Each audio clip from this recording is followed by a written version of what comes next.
welcome to another episode of All About That Base, the series where I teach you how to make some awesome bases for your miniatures.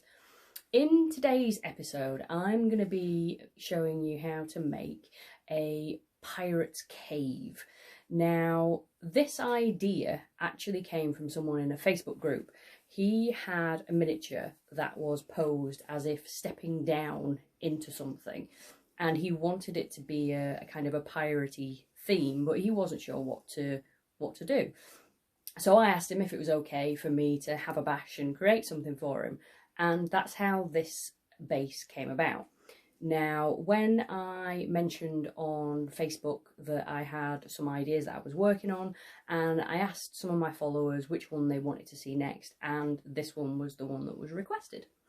So this base takes a little bit of time just because it involves water texture, and it also needs quite a bit of painting because you're going to be adding extra bits from sprues and things like that onto it. But the result is pretty cool. So let's hit the table and I'll see you in a bit. So the first step for this base is to create a little step down into the water. And for that, all I'm going to use is a piece of cork. So I'm going to find a nice spot to stick that. So that can go there. So I'm just going to take some gel super glue.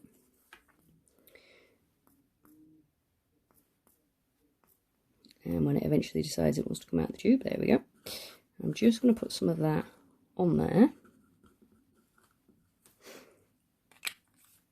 And I'm going to take my piece of cork. Now, you might notice that I haven't completely shaped this before I glued it on. And the reason for that is that if you shape it before you glue it on, you run the risk of mispositioning it or it not being quite right. So I always leave a little bit of overhang. And then once it's glued on, you can then go back round and pull it off so that it is flush with the edge of the base. Doesn't matter if there's a little bit of overhang, and that's absolutely fine. So there we've got the beginnings of our base. Now, I love using cork in my bases because it can be used for so many things. My only issue with it is that when you paint it, even if you prime it first, you're left with this corky texture. And when you get up close, you can tell it's cork. It just looks like cork. So I like to try and disguise it. And I also want to add some texture to the bottom here. So I'm just going to take an old battered paintbrush. And I'm going to use my trusty Vallejo white pumice. I feel like this jar of pumice is just going to last forever. It just doesn't seem to go down. And then what we're going to do is we're going to brush this on kind of like a thick paint. And this will cover up all of the corky texture and give it a rough, rocky look. Because if you haven't got this kind of flat cork, you could use cork bark for this. The only difficulty with cork bark is that it's slightly more difficult to get a flat surface on the top. But if it works for you, then if that's what you've got, I'm sure you can trim it down with a hobby knife or scissors. So you can see already that that is looking more like real rock. So we're going to carry this on and go all around the back as well, just to make sure that there's no cork showing.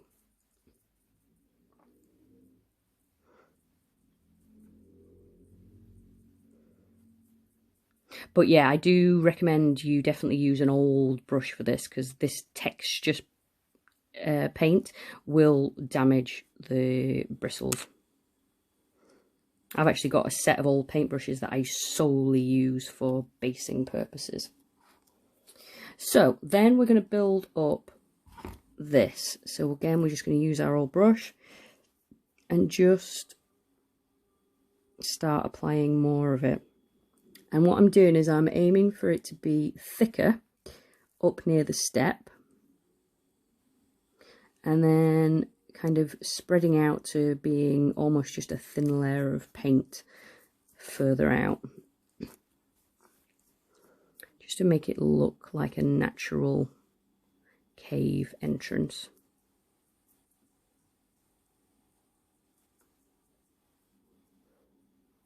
There we go. So then we're going to leave that to dry for about 12 hours, and then we're going to come back and start adding our details before we prime it. So the final step before priming on this one is to add some bling. Now, what I've got here is just a few bits from various sprues, just some leftover bits and pieces. Now, if I had some, I would glue some coins down, but I don't actually have any at the moment. I haven't been able to 3D print any. So I'm going to go for a shield and a sword and a skull, but you can put anything in here that you think would be found in a treasure cave or, you know, a pirate's cave. So we're just going to glue these down. So I'm going to put the shield leaning up against the step. And the reason I didn't put these on before the white pumice dried is because I want these to be partially submerged in the water, but what's beneath the water in this case is rock, solid rock. So if I'd stuck these into the white pumice, it would just look a bit wrong, because they would be pressing into rock rather than sand or dirt. So for this particular one, I know it's not my usual style, but for this particular one, leave the pumice to dry before you glue these on. And then let's just have the sword here. And then we'll take our skull.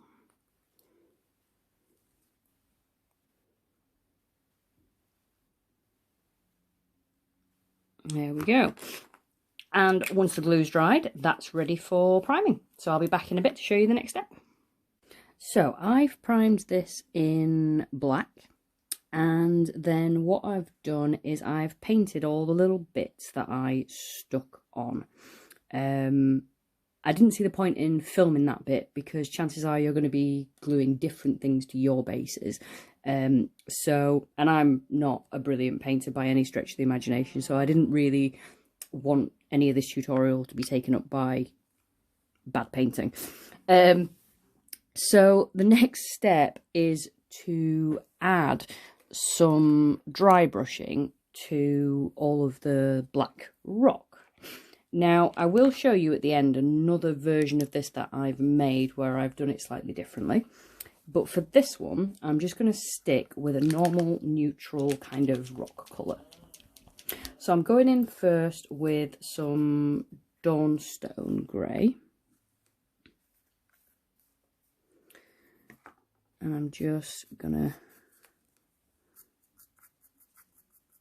lightly, I could have done with a bigger dry brush really, but never mind. I'm just going to lightly dust that over everywhere that's painted black, just trying not to get it on my bounty. And there we go.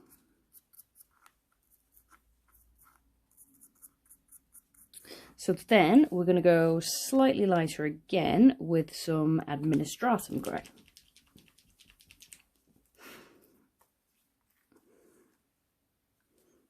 And again, just catching all of the raised bits very lightly, just to bring out that texture. Be a little bit lighter with this second colour.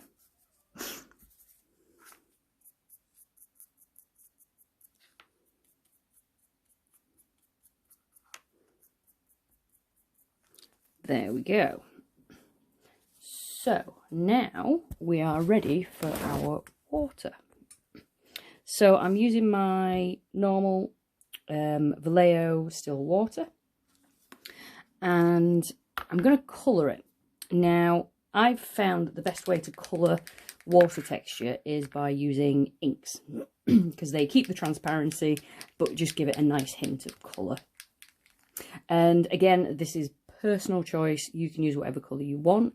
I've decided to go for Green Stuff World Jade Green from the Candy Ink range. It's got some lovely colours in there, some of which I haven't tried yet, so I'm looking forward to that. So we're just going to fill up our palette, and you only need 1 drop of this. So we're just going to put in a single drop of the ink, and then it's toothpick time. I prefer mixing this with a toothpick just because it does a very thorough job, and you can scrape it off where it sticks to the side of the palette. And give this a good mix.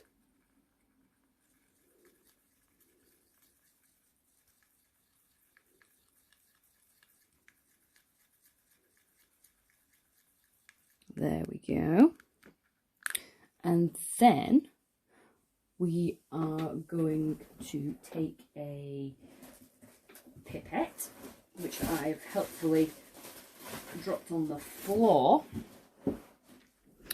So we're just gonna take as much of this as we can into the pipette, trying not to get any bubbles, and we're just gonna start dropping this onto the base and putting it on and around the bottom of your items.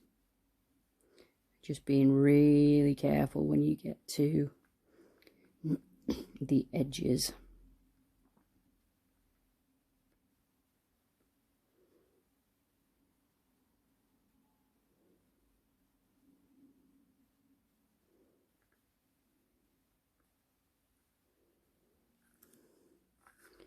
Turn it around.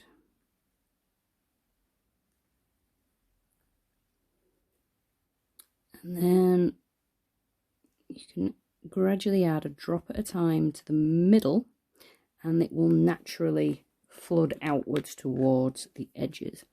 And then you just want to pop any of these bubbles.